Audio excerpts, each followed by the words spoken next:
I pushed the door open softly, holding the small wrapped box in my hand, already practicing the line I wanted to say. But before I could call her name, I heard her voice from the bedroom. It was low, shaky, almost scared. Ion, I still love you. My fingers went cold instantly. I stood frozen in the hallway, my breath stuck somewhere inside my chest. I forced myself to take one step closer, then another, until I could hear her breathing between her words. No, I haven't told him, she whispered. I don't know how to. The air around me felt heavy, pushing against my ribs. I swallowed hard and finally managed to say, Mira. The phone clattered as she fumbled it. Aaron, she said, voice thin like someone caught in the middle of a lie. You're home early? Yeah, I said, stepping inside. I wanted to surprise you. Her eyes darted everywhere except my face. I was just talking to someone. I heard the name. I said, is he back? She closed her eyes for a moment, then opened them slowly. Aaron, please don't start like this. I'm not starting anything, I said. I'm asking you something simple. Is he back? Her lips trembled before she spoke. Yes, the word felt like a punch. And you're talking to him again? I asked. It's not what you think, she said quickly. I'm just confused. Confused? I repeated. About what? About us? About him? About our marriage? She shook her head and backed away. I didn't mean for you to hear that. But I did, I said. And now I need you to tell me what's going on. She pressed her hands together like she was praying. I don't know what I feel right now. Then tell me why his name came out of your mouth with, I still love you. Her eyes filled with guilt. Ion came back last week. He reached out to me. I didn't respond at first, but today, I picked up. I felt my chest tightening. Why? Because I never had closure, she whispered. Closure. I said, the word burning my tongue. We've been married 5 years. I'm your closure. Please don't make this harder, she said. I'm not making anything harder, I replied. I'm trying to understand why the woman I love is calling her ex and telling him she still loves him. She covered her face with her hands. I didn't plan this. I swear I didn't. So what are you saying? I asked, are you thinking about going back to him? She looked at me like she wished I hadn't asked. I don't know, she whispered. My heart cracked right there. You don't know, Aaron? I need time, she said. I need space to figure out what I feel. Time for what? I whispered. To choose between him and me? Between your past and your husband? She took a shaky breath. I'm sorry. I laughed bitterly. Sorry? That's all you can say? What do you want me to say? She cried. That I'm certain? That I'm not confused? I'm trying to be honest with you. Honest. I said, you were telling him you love him. That's not honesty with me. That's betrayal. Her shoulders fell. I didn't want you to find out like this, so you were planning to hide it, I said. Great. No, she said. I just needed time to understand myself. Stepped closer, my voice low. Look at me. Do you still love him? She hesitated, and the silence between us grew like a wall. I don't know, she said again. The ground beneath me tilted. So what about us? Do you love me? I do, she said, but it sounded weak, like a lie that even she didn't believe. Then why am I not enough anymore? I asked. She wiped her tears. You are enough. This is my problem, not yours. That doesn't make it hurt any less, I said. She looked at the door. I think I should leave for a while. My stomach dropped. You're leaving tonight? I need clarity, she whispered. I can't get that if I stay here. I stared at her, unable to breathe. So you're choosing him? No, she said quickly. I'm choosing myself. Lowered my gaze. That's the same thing right now. She picked up a small bag she'd already packed. My heart broke again, seeing it. I'll call you tomorrow, Mira, I whispered. Don't go. She paused for a second, but not long enough to mean anything. I'm sorry, Aaron. And then she walked out. The door closing behind her sounded like the end of everything. The days after Mira left felt like walking through fog. She stayed somewhere else, And when she came home during the day to grab things, she barely looked at me. I tried starting conversations, but every time, she stepped back like my voice bothered her. One afternoon, I called out, "Mira, can we talk for 5 minutes?" She didn't face me. "I don't think I can right now. You haven't talked to me for days," I said. "I deserve something," she sighed. "Aaron, I'm tired. Please don't push." I wanted to scream. "I'm your husband. Pushing is the least I should be doing." "I just need space," she said, rubbing her forehead. "Everything feels heavy." Before I could reply, she walked past me and closed the door behind her. I messaged Ravi and told him I was losing my mind. He rushed over within an hour, sitting on the couch across from me. "What happened now?" he asked. "She won't talk," I said. "She looks at me like I'm the problem." Ravi leaned forward. "You're not the problem." "I'm starting to feel like I am," I whispered. He shook his head. "Don't think like that. You've always done everything for her. And why is she acting like this?" I asked. Ravi exhaled slowly. "Aaron, there's something I think you should know." I looked up quickly. "What?" He hesitated. "Ayan has a history of messing with people's heads. His sister, Sarah, told me once that he pulls people back just to feel wanted." "Why didn't you tell me this earlier?" I asked. "You were happy," he said. "I didn't want to cause problems. The problems are here anyway," I muttered. The door opened and Mira stepped in. Pausing when she saw Ravi, "I didn't know you were here." Oh. Ravi forced a smile. "Just checking on Aaron." She looked away. "I need to talk to him alone." Ravi squeezed my shoulder before leaving. "Call me if you need anything." When the door closed, Mira didn't move from her spot. She just stared at the floor. I said, "What do you want to talk about?" She swallowed. "I think we need a break." I laughed softly, not because it was funny, but because the pain was too sharp. "A break. Mira, we're married," she said, voice cracking. "But I'm losing myself." "You're not losing yourself," I said. "You're losing us." She hugged her arms around herself. "I don't know who I am anymore." "What does that even mean?" I asked. "It means..." She took a shaky breath. "It means I can't pretend everything is okay." "And what part is not okay?" I asked. "Me?" "No," she said quickly. "It's not you. It's me." "That line doesn't work anymore," I said. "Just tell me the truth." She looked like she wanted to run. "Aaron, please." "No," I said, stepping closer. "Enough running. Enough silence. What is really going on?" Her eyes filled with tears. "I'm confused." "About what?" I asked. She pressed her lips together. "About everything." I felt my chest tighten. "Say it clearly, Mira." She looked at me helplessly. "I think I still have feelings for Ayan." And my knees almost gave out. "You. What?" "I didn't want this," she whispered. I tried to ignore it, but when he came back, everything reopened. "And what about me?" I asked, my voice hollow. "Do you have feelings for me?" "I do," she said, but her voice didn't convince either of us. "I just don't know how strong they are right now." "So you're choosing him," I said. "I'm not choosing anyone," she replied. "I'm choosing clarity." "Clarity," I repeated. "Clarity looks a lot like betrayal." She wiped her face.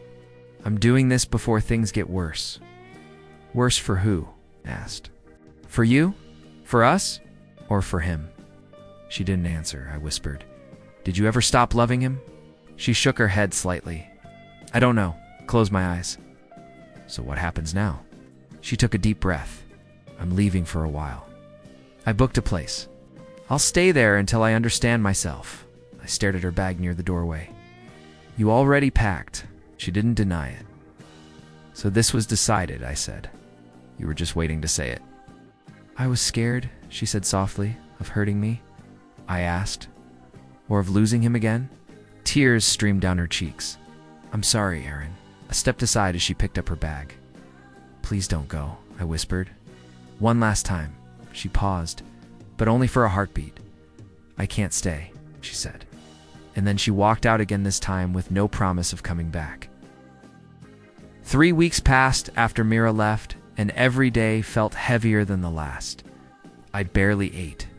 I barely slept. I wandered through the house like a ghost until one night I grabbed my keys and whispered to myself, I just need air.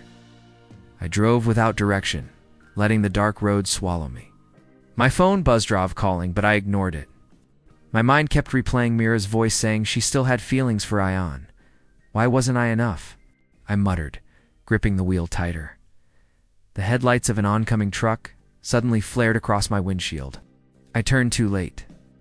Metal screamed, glass shattered, and everything went black. When I opened my eyes again, a white ceiling stared back at me. My throat felt dry, and my head pounded like it was splitting open. A soft voice said, "You're awake? Can you hear me?" I turned slowly and saw a nurse smiling gently. "Where am I?" I asked. "You're in the hospital," she said. "I'm Naira, you had an accident." "Accident?" I whispered. "What happened?" She glanced toward the doorway. "Let me get the doctor." A woman walked in, her expression calm but focused. "I'm Dr. Lena," she said. "How are you feeling?" "I don't know," I said. Who am I?" She paused. "You don't remember your name?" I shook my head slowly. "No. What's the last thing you remember?" She asked gently. "Darkness," I whispered. "Cold. Nothing else." She nodded. "You've suffered temporary memory loss. It may come back with time or gradually." Stared at my hands.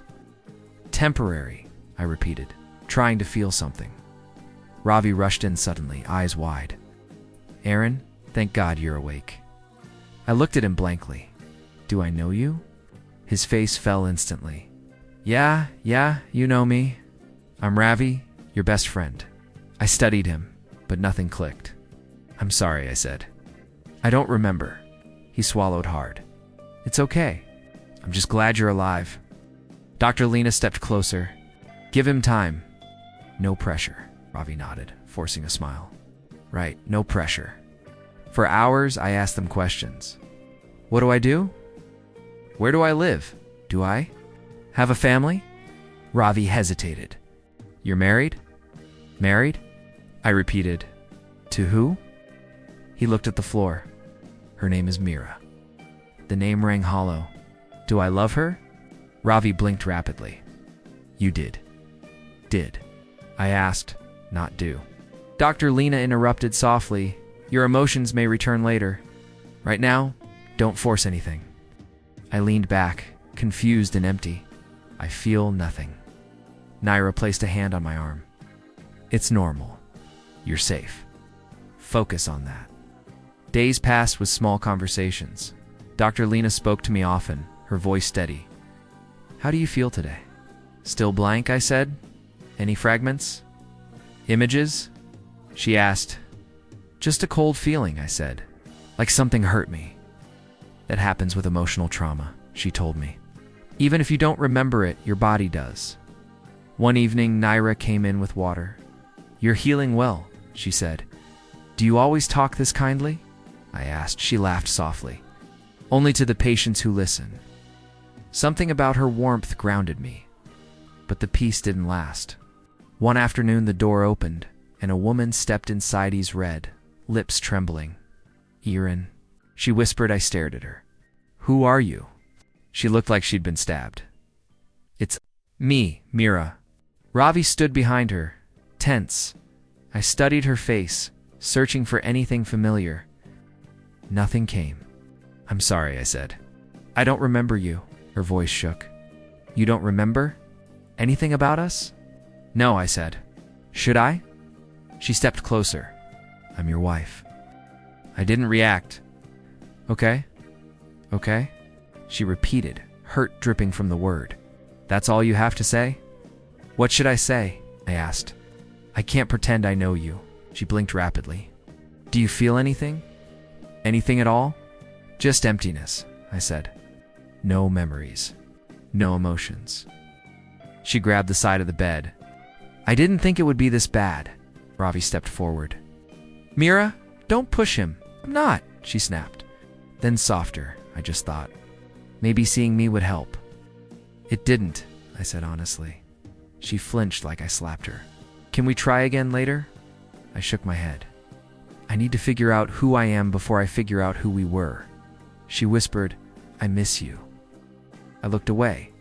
I wish I remembered enough to answer that. Silence filled the room as she wiped her tears. I'll come again tomorrow, she said. I didn't respond. As she left, Ravi whispered, take your time. None of this is your fault. But even without memories, I felt something inside me whisper one truth. Whatever Mira meant to me, it wasn't peace. Myra visited every day after that, always carrying a soft voice like she was scared of breaking me. The first morning she walked in, she whispered, how are you feeling today? I looked at her hand, reaching for mine. Don't, I said instinctively. She froze. I'm your wife, Aaron. I know, I replied, but it doesn't feel natural. Her eyes dimmed. You used to hold my hand every morning. That was him, I said. I don't remember being him. She sat down, breathing shakily. I'm trying so hard to make this easier. Why? I asked. What are you trying to fix? She hesitated. Us. How can you fix something I don't even remember? I said. She swallowed. I thought maybe if I stayed close, you'd feel something. I only feel pressure, I told her. Her face tightened like she was afraid I would pull farther away. Later, Avi walked in with a cup of coffee. You look tired, he said. I feel tired, I answered. Everything feels wrong. Myra stood up. Maybe I should take him home, she said. Our home might trigger something. I shook my head. I'm not going home with you, she blinked rapidly. Why not? Because something inside me says I shouldn't, I said. Ravi cleared his throat. Maybe give him time, Mira. No, she snapped. Then softer, I didn't mean that. I'm just scared, I said. Why are you scared? She forced a weak smile. Losing you, you've already lost him, I said. The man you knew isn't here. She lowered her gaze. Let's just try, Aaron. Please. No, I said firmly. Not yet. She looked like she wanted to argue, but Ravi stepped between us. Let him breathe, he said. She stormed out quietly. But her silence felt louder than shouting. When she left, I turned to Ravi. Why do I feel like she hurt me before? He looked away. Aaron, I don't know if I should. Tell me, I said. I deserve the truth. He sighed. You loved her more than she realized, and she took that for granted. I asked. She lied a lot, he said. Little things at first, then bigger things. What kind of things? I pushed. He hesitated, then sighed. Ayan came back months ago. She started talking to him behind your back. My stomach clenched. How often? Almost every night, he said quietly. I stared at him. And I stayed? You kept fighting for her, he said. You kept believing she'd choose you. I felt something burn inside me. And she didn't. He shook his head. No, she didn't. Anger sharp and hot rose inside me for the first time since the accident. Why didn't you tell me before? Because you were already breaking, he said. I didn't want to push you over the edge. I let out a breath. So she wasn't scared of losing me. She was scared I'd remember what she did. Ravi nodded slowly. Yeah, I think so. I leaned back in the bed. This memory loss, maybe it's not a curse. What do you mean? He asked. It's a chance, I said. To start over without the pain? I don't even remember. He studied my face. You sound different? I feel different, I said. Like I'm standing outside the life I used to live. Ravi's girlfriend, Mira, walked in carrying a small bag. She smiled shyly. I brought fruit. Ravi said you weren't eating well. I nodded. Thank you. She sat beside Ravi. You seem calm, she said softly. Calm. I asked like a weight lifted, she explained. Like you're lighter without her? I raised an eyebrow.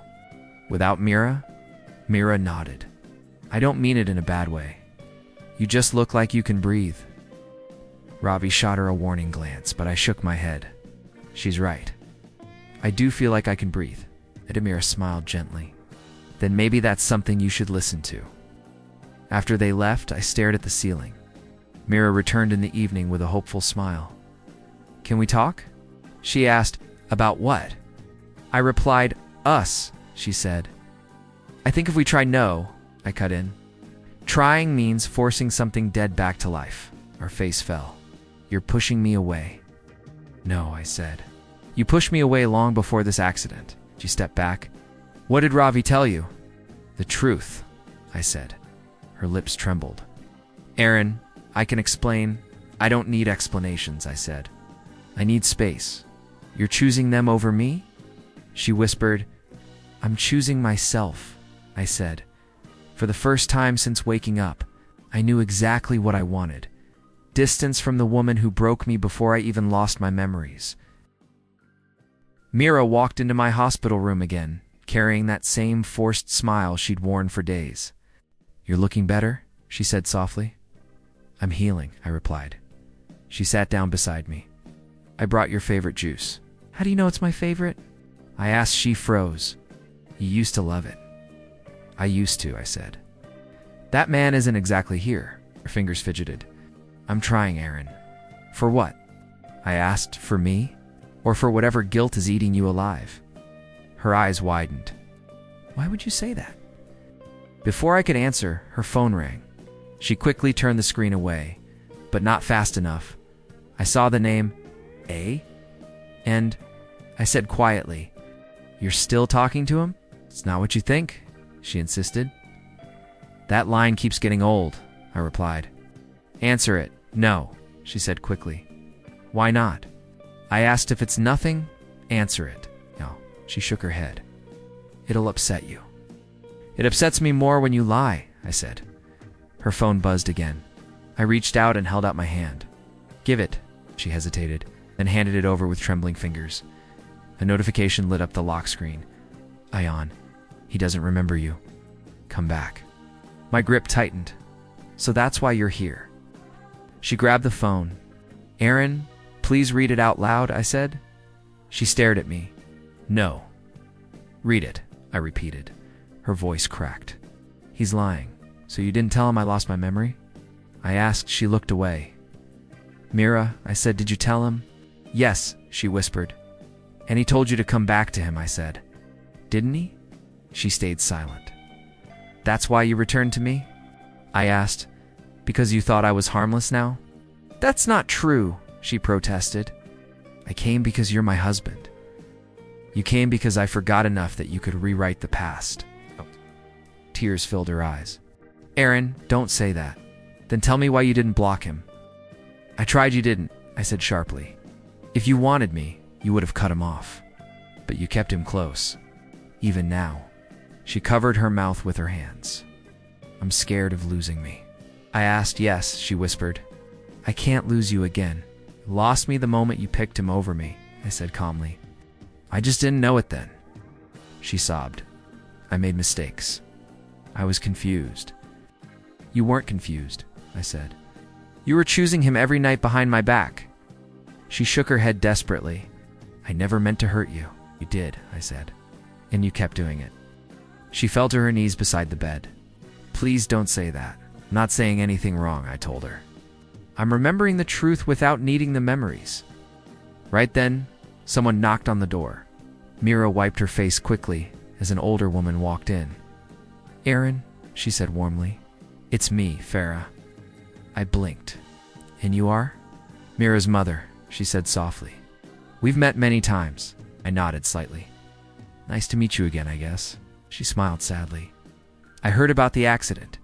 "I'm glad you're alive," Myra whispered. "Mom, not now." Farah raised a hand. "I came because I heard shouting." "We weren't shouting," I said. "We were being honest." Farah moved closer.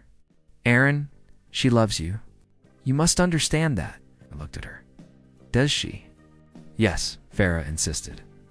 "She never meant to hurt you. She made one mistake." "One," I repeated. "Is that what she told you?" Mira whispered. "Mom, please stop." "No," Farah said firmly. "He needs to know you care." I exhaled slowly. "What I need is space." Ada! Farah stepped closer. "A marriage must be protected. Don't throw it away over confusion." Mira wasn't confused. I said. She was in love with someone else. Farah's eyes flicked to her daughter. Is that true? Mira choked. Mom, it is, I said. And she still is. Farah looked devastated. Mira, why? Mira burst into tears. I messed up. Farah turned back to me. Aaron, forgive her, please. She's learned her lesson. I'm not here to teach lessons, I said. I'm here trying to figure out who I am. She touched my hand. Let her stay by your side. She will help you heal. No, I said gently. She will suffocate me. Myra sobbed harder. Aaron, please don't shut me out. You shut me out long before this accident, I said. I'm just following your lead, Farah whispered sharply. Don't talk to her like that. I'm speaking truth, I said. Something you both avoided. Farah's expression hardened. She regrets everything. I regret nothing except trusting blindly, I replied. But I'm not that man anymore. Myra looked up with hopeless eyes. What do you want from me? Nothing, I said. Not love. Not apologies. Not explanations. She shook her head. So that's it? You're done? I'm choosing myself, I said. The way you chose him. Farah grabbed Mira's arm. Let's go. He needs time. Mira clung to the bed frame. Aaron, please, space, I said quietly. Real space. She finally stood, shaking. I'll come tomorrow. I know, I said. Not tomorrow. Not now. Not until I say. Her mouth opened, but no words came. Farah pulled her close as they left the room. I felt something strange relief. Not because she was gone, but because I was finally free enough to breathe. Chapter 6. Weeks passed, and I stayed in therapy trying to rebuild myself piece by piece. Every session with Dr. Lena felt like peeling away layers I didn't know I had. One morning, she asked gently, How do you feel about going home? I don't know if it's home, I said. Not anymore. Home isn't a place, she replied. It's a state of mind. Are you ready to face what's waiting for you? I'm ready to face myself, I said. That feels like enough. She smiled. That's progress. When I finally left the hospital, Ravi drove me back. He glanced at me as we pulled into the driveway. You sure about this? Yes, I said. I'm not walking back into my old life. I'm walking in as someone new. He nodded, hesitating. She's been waiting. I know, I said. But waiting isn't the same as changing. Before I could knock, the front door swung open. Mira stood there, eyes wide, breath shaky. Aaron, you're home. I came to talk, I said. She stepped toward me, arms opening for a hug. I missed you so much. I raised my hand to stop her. Don't. She froze.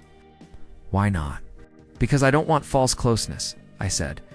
Not anymore, her voice cracked. I just want to hold you, but I don't feel held, I said. I feel trapped, her eyes watered. You're different. Yes, I said. I needed to be. I thought you'd come back softer, she whispered. But you came back colder. I came back clearer. I corrected. She stepped aside to let me in. The house smelled the same, but it didn't feel the same. She followed me into the living room. Do you want water? Food? Anything? No, I said. Just honesty, she swallowed. Okay, I've been thinking a lot, I began. About us. About what happened.